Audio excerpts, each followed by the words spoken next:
Et bonjour à tous, alors aujourd'hui on se retrouve dans une nouvelle vidéo, vidéo un petit peu blabla.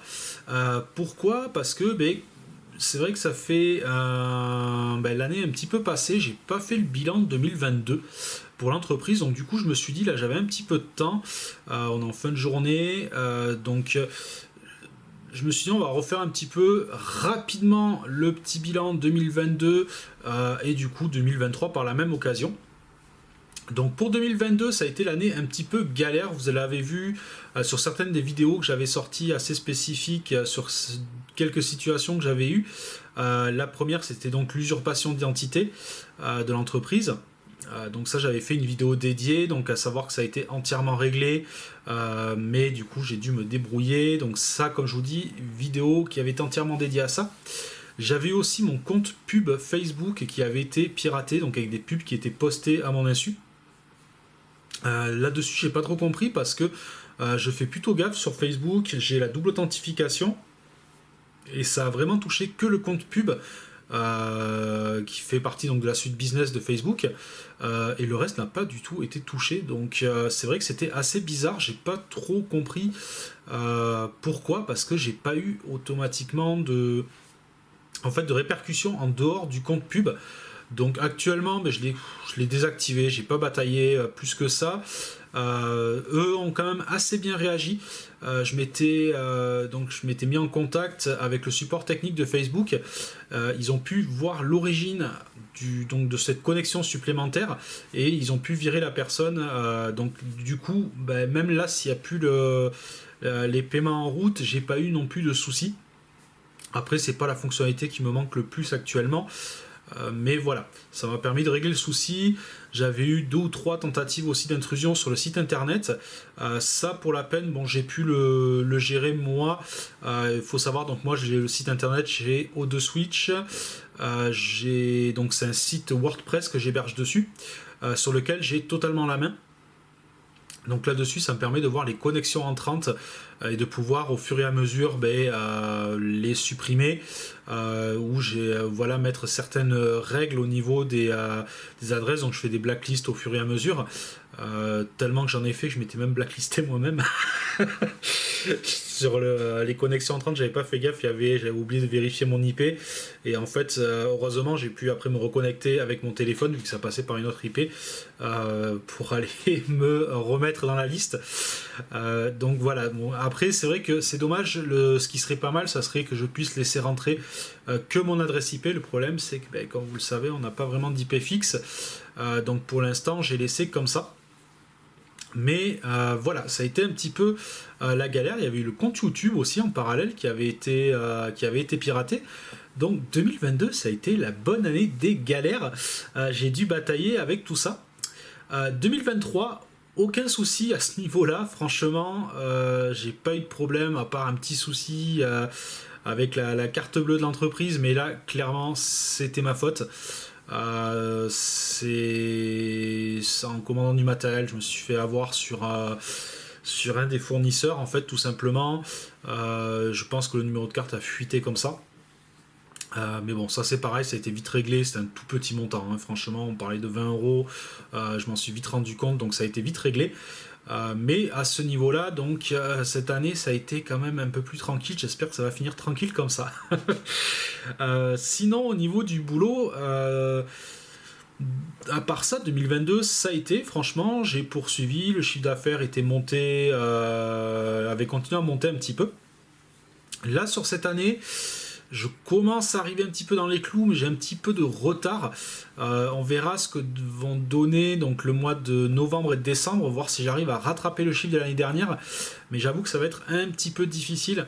Je pense que je clôturerai au mieux à l'équivalent de l'année dernière, au pire un tout petit peu en dessous. Mais après, comme la balance vente et service est assez bonne, finalement en bénéfice je vais m'y retrouver. Donc finalement ça va, et en plus le mois de novembre a l'air de bouger pas trop mal. J'ai rentré quand même pas mal de boulot là sur le mois de novembre, donc ça devrait quand même se finir pas trop mal là-dessus. Mais donc à part ça, voilà, moi c'est vrai que ça a été un petit peu plus facile cette année sur ce niveau-là. Même si là en parallèle c'est ma santé qui a déconné un petit peu et j'ai eu 3-4 mois on va dire un peu compliqués, même si j'ai pu continuer à bosser, j'avais juste réduit un tout petit peu les horaires. Mais voilà, ça n'a pas eu non plus d'impact sur l'entreprise, heureusement, parce que comme je suis resté ouvert en permanence, c'est juste que j'avais aménagé un petit peu les horaires, donc ça n'a pas posé problème. Mais sinon, voilà, cette année, franchement, pas vraiment de soucis particuliers, ça s'est bien déroulé. Niveau boulot, ça a été. Donc franchement, je suis plutôt satisfait. Comme je vous dis, même si le chiffre est pas totalement là cette année, c'est pas catastrophique non plus, étant donné que pour le moment, ça reste quand même la balance bénéfice est bonne. Même si, comme je vous dis, l'année n'est pas finie. Pour l'instant, moi, je fais toujours des. Alors, je fais pas de prévisionnel, mais plus ou moins, je regarde par rapport à l'année d'avant où j'en étais sur le chiffre. Là, je vois que j'ai un petit peu de retard. C'est pas insurmontable, hein. Franchement. Là, ça se passe pas trop mal niveau boulot, donc ça devrait. Je pense qu'il y a moyen que ce soit encore rattrapable. Je pense que je vais tomber dans les chiffres de l'année dernière. Plus, je pense pas peut-être, mais voilà. Sinon, niveau matériel, où est-ce qu'on en est? Donc, comme je vous avais parlé, on avait des pénuries de partout, des prix qui avaient explosé et tout ça. Ça commence à aller franchement beaucoup mieux. Au niveau des PC portables, je vois par exemple, ça commence à se tasser. Là, je commence à avoir du PC portable comme j'avais il y a quelques années avant le Covid. Il y a plus trop de soucis à ce niveau-là. Niveau approvisionnement, ça se passe bien. Enfin, je dirais que c'est quand même en grande partie revenu à la normale. Il y a qu'au niveau, bien sûr, des cartes graphiques, où même si ça va mieux, ça reste quand même assez cher. Mais moi, c'est pas ce qui va me gêner le plus. Franchement, des cartes graphiques, j'en commande pas beaucoup dans l'année. Moi, ce qui m'intéresse surtout, c'est les SSD, tout ça, qui avaient même, eux, par contre, plutôt bien baissé. Là, ils sont repartis un tout petit peu à la hausse. C'est pas méchant. On est de l'ordre de 5% à peu près. 5 à 10% plus cher. On va voir si c'est juste momentané ou pas. Mais c'est vrai que c'est dommage parce que je m'y étais habitué. On était descendu vraiment très très bas sur le prix des SSD. Et j'ai envie de dire presque toutes marques confondues. Même si franchement, aujourd'hui, c'est un petit peu remonté, mais ça reste très abordable. Aujourd'hui, quand vous voyez le prix d'un SSD 1 Tera, euh, franchement, un SSD 1 Tera aujourd'hui, c'est 50-60 euros quoi.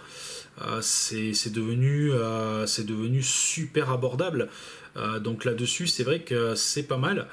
Après, niveau service cette année, la seule chose qui a bougé en investissement de ça, c'est que j'ai investi pour la numérisation de diapos. Donc voilà, j'ai acheté donc le matériel pour, donc avec un scanner professionnel dédié à ça. C'est voilà la petite activité que j'ai rajoutée un peu cette année. Je vous avais parlé aussi un petit peu de gravure laser, mais c'est resté un petit peu en attente. La machine d'ailleurs, si vous voulez un petit retour dessus sur la Too Trees, donc la TTS 55, écoutez, ça se passe plutôt bien avec, j'en suis assez content de cette machine-là. Je l'ai pas mal expérimenté moi en perso pour pas mal de choses. Franchement, ça fonctionne bien, même pour de la découpe, quand c'est du bois pas trop épais. On va dire du 2-3 mm, et il n'y a pas de souci, ça découpe plutôt bien. Sur certains bois, même en une passe, assez rapidement, on arrive à avoir de la découpe. Donc assez content là-dessus. Sur l'impression 3D, ça n'a pas bougé, hein, toujours les trois mêmes imprimantes. Donc la Ender 3, toujours ma toute première qui est là, mais bon en secours. La Ender 3 V2 et la FLSun, donc la SR, la Super Racer. Ça se passe plutôt bien, la Super Racer. Donc je vous avais fait une vidéo il y a quelques mois où j'avais fait un petit upgrade au niveau des pièces avec les pièces de chez Hotend.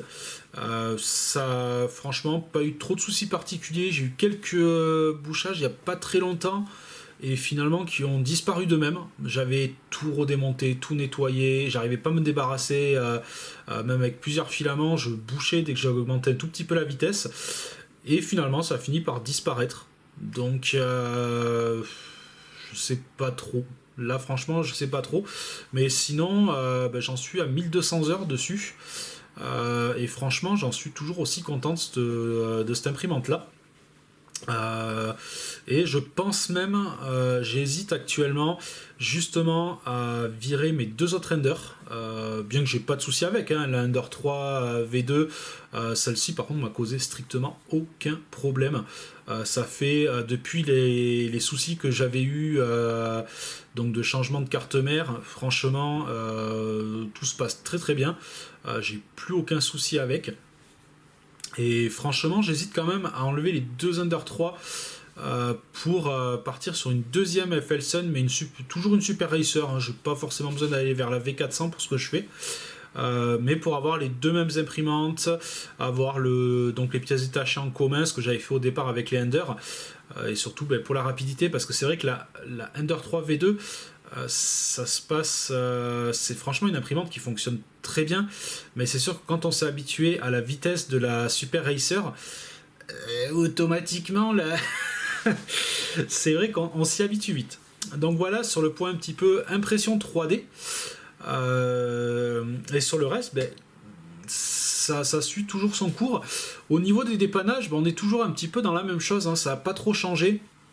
Il y a encore beaucoup de remplacements disques durs par du SSD, parce qu'il y a encore pas mal de machines en circulation qui ont pas de SSD, donc j'ai fait encore beaucoup de SSD ces derniers temps. Et niveau dépannage, ouais, ça suit toujours un petit peu la même moyenne, c'est principalement de l'assistance. Moi, j'ai remarqué que voilà, au jour d'aujourd'hui, dans 50 à 60% des dépannages, on est clairement sur de l'assistance utilisateur. On n'a qu'un 40% vraiment avec de l'intervention sur le matériel pur. Donc c'est voilà, au jour d'aujourd'hui, le métier est vraiment porté là-dessus. C'est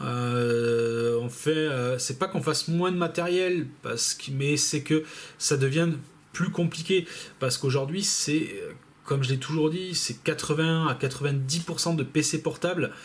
C'est toujours autant la galère pour trouver les pièces détachées. Bon, comme j'explique aux clients, moi c'est pas la réparation qui me dérange. J'ai encore fait hier une cliente qui arrivait avec qui avait fait tomber son PC portable, donc charnière cassée, enfin tordue, elle avait pas vraiment cassé, tordue, mais la plasturgie du coup qui s'est ouverte en chou-fleur directement, donc obligatoirement j'étais obligé voilà, de trouver un capot arrière. La charnière, je pouvais la redresser et après je pouvais remonter le reste, même s'il manquait un petit clip sur le contour, il n'y avait pas de souci. Mais encore une fois, voilà, impossible de trouver la pièce pour ce modèle-là. Et comme je dis, c'est dommage parce que ça, c'est quoi? C'est une demi-heure de main-d'œuvre, quoi. Une demi-heure de main-d'œuvre en faisant ça cool. Il y a juste à démonter, faire sauter la dalle, changer le capot arrière, tout remonter, et franchement, en une demi-heure, c'est réglé, quoi. Mais encore une fois, problème, c'est qu'on trouve pas la pièce. Et d'autres fois, on trouve la pièce et c'est extrêmement cher parce que les plasturgies sont très chères. Ça grimpe très très vite les pièces détachées de portable, donc forcément des fois pour deux bouts de plastique on arrive vite à 100 € de pièce, 100 voire même 120 € de pièce, plus la main d'œuvre, et franchement ça grimpe, et ça c'est vraiment dommage parce que là aujourd'hui voilà, moi c'est ce que je déplore le plus sur ce qui vraiment empêche souvent de bosser efficacement, c'est la pièce détachée sur les PC portables. C'est vraiment le plus gros point noir parce que souvent j'ai des PC portables qui ont traîné à l'atelier en attente de voir si je trouvais les pièces. Certains j'arrivais à trouver soit sur le marché de l'occasion, soit en bataillant un petit peu, et d'autres PC tout bonnement impossible. Moi j'ai eu un Asus il n'y a pas longtemps avec le bouton d'allumage HS. C'était un Asus qui n'était pas récent mais qui tournait impeccable. La pièce strictement introuvable. J'ai fini par en trouver une à l'étranger, mais j'ai laissé tomber parce que pour une pièce qui coûte d'habitude une vingtaine d'euros, là ils en demandaient plus de 100 €. J'ai dit c'est même pas la peine, quoi. Le PC n'en vaut pas la peine. Donc franchement, ouais, actuellement, moi je trouve que c'est le plus gros handicap, c'est la pièce détachée sur les portables, parce qu'après la réparation en elle-même, même avec les conceptions d'aujourd'hui, c'est pas ça qui pose problème. Un PC portable reste toujours aussi réparable qu'avant si on a les pièces. Si on a les pièces, il n'y a pas de problème. Il n'y a pas plus de difficulté à dépanner un PC aujourd'hui qu'avant. C'est juste La dispo des pièces, bon après c'est pas nouveau, j'ai envie de dire, hein. Moi ça va faire maintenant 12 ans que je suis dans le métier. Les PC portables ça a toujours été un petit peu la galère pour les pièces. C'est juste qu'on était moins confrontés parce que il y a 12 ans c'était plutôt l'inverse, c'est que vous aviez 80% de tours pour 20% de portable, alors qu'aujourd'hui tout le monde veut du portable, même si ça change un petit peu. Moi j'ai fait quelques tours cette année quand même. Dans les ventes, j'ai pas que du portable, j'ai eu une petite partie de tours quand même parce que les gens commencent un petit peu à y revenir. Ils voulaient du portable parce que c'était compact. Mais il y en a certains, comme je vous dis, moi j'ai une grosse partie des clients, ils achètent du PC portable, mais pas pour l'utiliser comme un PC portable, c'est pour le poser sur un bureau, ils n'en bougent jamais, ils sont tout le temps branchés. C'est juste parce que c'est un peu plus compact, il y a moins de fils et tout ça. Mais comme j'essaie de leur expliquer, c'est dommage parce que niveau réparabilité, c'est vrai que sur une tour, on a beaucoup plus de facilité que sur un portable, et ça, c'est pas nouveau, ça a toujours été. Donc j'ai certains clients qui se posent la question et finalement qui ont abandonné le PC portable pour repartir sur une tour, et ça leur permet aussi d'avoir un écran plus grand. Donc voilà, mais c'est vrai qu'aujourd'hui, c'est ça qui complique un petit peu, c'est que le PC portable est vraiment le PC le plus acheté, hein. La tour, franchement, on la voit partir petit à petit. À part pour les gamers, franchement, et encore même pour les gamers, j'en vois de plus en plus avec du PC portable. Donc franchement, mais c'est vrai que voilà, niveau réparabilité, c'est pas, enfin du moins disponibilité des pièces, c'est pas simple, et surtout prix des pièces, quoi. Moi c'est ça qui me fait halluciner, c'est le prix des pièces détachées sur un PC portable. Aujourd'hui un PC portable à 400 €. Si vous voulez le remonter le même, juste en achetant les pièces détachées, vous êtes à 1500 € quoi. C'est clairement ça quoi. Et encore, je pense même que ça grimperait encore plus. Mais c'est vrai que ça freine un petit peu. Donc aujourd'hui, ils ont voulu jouer avec les indices de réparabilité, tout ça. Mais pour le moment, ça ne bouge rien, hein. Les indices de réparabilité, les constructeurs, ils ont juste à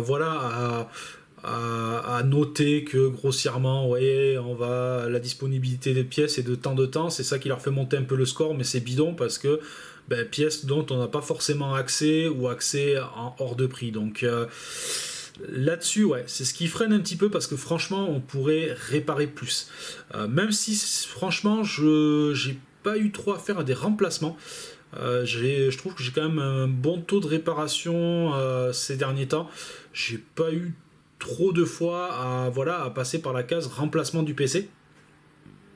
Donc ça va quand même, ça a réussi à s'équilibrer, mais parce que je suis tombé sur les dépannages plus ou moins qui nécessitaient pas trop de pièces spécifiques. Ce qui a eu le plus, ça a été principalement des changements de dalles, mais bon, ça, il n'y a pas de problème, hein. Les dalles on les trouve très facilement à prix raisonnable. Donc les changements de dalles, donc d'écran de PC portable, il n'y a pas vraiment de souci là-dessus. C'est ce que j'ai eu le plus, hein. Souvent c'est dû à de la casse, hein, tout simplement. Dans le reste, ça va. Donc voilà, un petit peu grossièrement sur ces 2 années-là. Donc ça suit toujours son cours. Moi, je suis toujours aussi satisfait donc de mon choix et donc du fait d'être à mon compte. Donc c'est là-dessus, ça se passe plutôt bien, même s'il y a des hauts et des bas, mais bon, ça on l'accepte quand on le prend. Mais pour l'instant, voilà, je vais bientôt clôturer donc la 6e année, donc c'est vrai que le temps passe vite, hein. Moi, franchement, j'ai pas l'impression que ça fait 6 ans aujourd'hui. J'ai l'impression d'avoir démarré il y a 1 an tout juste. C'est passé à une vitesse mais totalement folle. Ça me fait juste halluciner de me dire que ça fait 6 ans que l'entreprise est lancée. Parce que vraiment, pour moi, ça s'est passé en 1 an, allez, 2 ans max, quoi. Donc ça passe vite, et puis bon, je suis toujours là, donc tant mieux, hein. C'est positif, hein, c'est positif. Derrière, moi, j'ai pas changé beaucoup de choses, hein. Ça tourne, c'est de l'amélioration qui a été faite, principalement. Mais finalement, je suis resté dans le même concept. Je suis toujours en statut auto-entreprise, hein, ça n'a pas changé. Pour le moment, c'est pas prévu de changer, même si, comme j'ai dit, pour de la vente, c'est un énorme handicap, mais vraiment énorme. Mais comme je vous dis, aujourd'hui, la balance fait que le service est encore assez majoritaire. sur la vente et j'arrive à me débrouiller comme ça. Mais c'est sûr que selon le volume, j'exclus pas un jour de changer de statut. Mais pour le moment, voilà, j'arrive à m'y retrouver comme ça. J'arrive quand même à avoir un bon retour et un bénéfice qui est assez suffisant. Et sur les calculs que j'avais fait pour un changement de statut, actuellement, certes, oui, je vais gagner un peu plus sur la vente de matériel, mais je vais avoir aussi des frais en plus. Et actuellement, la balance n'est pas forcément intéressante pour changer de statut. Donc c'est quelque chose que je réévalue tous les ans, selon le chiffre, parce qu'il y a un moment où ça sera beaucoup plus rentable de passer sur un autre statut, mais pour le moment, je reste comme ça. C'est ce qui m'a permis aussi d'être un peu plus tranquille pour la période Covid, sur le fait, voilà, de la souplesse des charges et tout ça. Donc voilà un petit peu où ça en est pour tout ça. N'hésitez pas dans les commentaires, comme d'habitude, hein, de mettre si vous voulez que j'étende un sujet ou autre. J'essaierai de prendre du temps, donc je crois que j'en avais déjà parlé sur une autre vidéo, justement sur comment calculer un petit peu ces frais. Voilà, pour les personnes qui veulent se lancer, voir un petit peu comment ça fonctionne. Parce que moi je m'y suis replongé un petit peu dedans parce que j'aide une amie, voilà, qui monte son projet d'entreprise aussi, pour l'instant en auto-entrepreneur. Elle, ça sera principalement du service, il n'y aura pas de vente, mais justement ça m'a permis de me replonger un petit peu dans les débuts.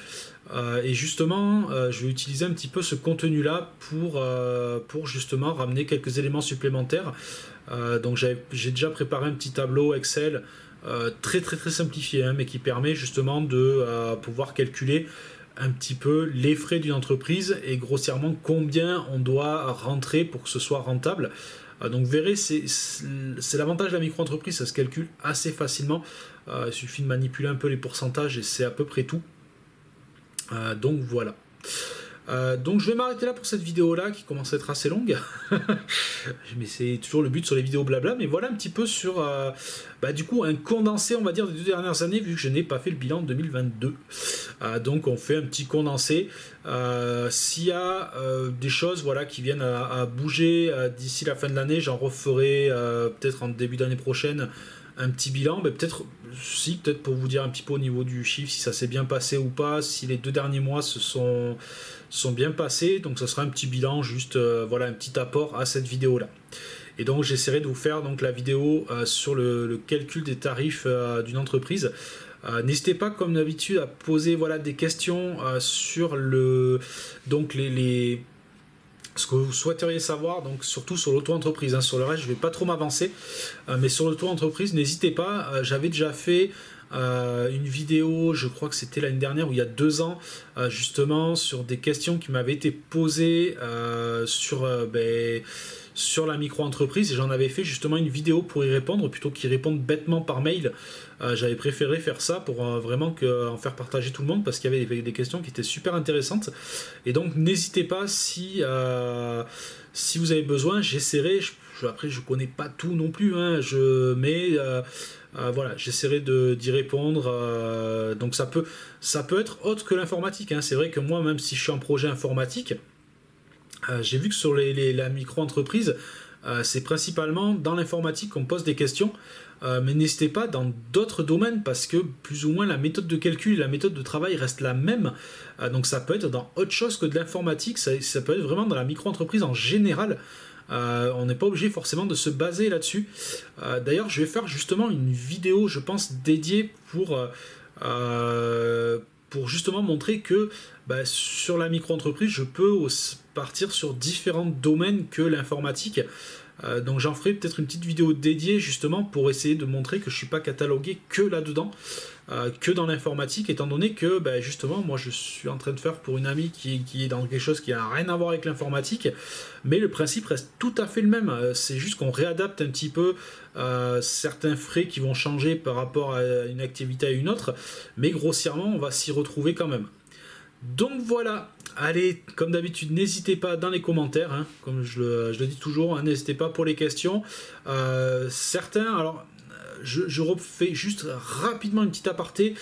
Sur les commentaires, j'ai eu pas mal de commentaires récemment sur des personnes qui ont des soucis d'impression 3D. Alors quand je peux y répondre, j'y réponds. Si je peux laisser des éléments, c'est que je le fais. S'il y a des personnes qui se sont retrouvées sans réponse, c'est tout simplement que malheureusement je n'ai pas de piste. C'est vrai que des fois on me pose des questions assez spécifiques. Si j'ai pas répondu, tout simplement, c'est que j'ai pas de piste ou pas d'éléments de réponse. Mais n'hésitez pas aussi, pour ceux qui peuvent avoir des éléments de réponse, à aller répondre vraiment dans les commentaires à des personnes qui ont certains soucis, si vous avez eu la même chose qu'eux, parce que moi, forcément, je peux pas non plus avoir la réponse à tout. Donc voilà, s'il y a des personnes qui se retrouvent des fois avec des commentaires sans réponse, c'est tout simplement que je n'ai pas la réponse.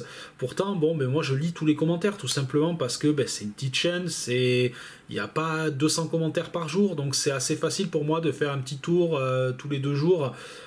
Mais c'est tout simplement, si vous n'avez pas de réponse, c'est assez simple, c'est que tout simplement je ne l'ai pas.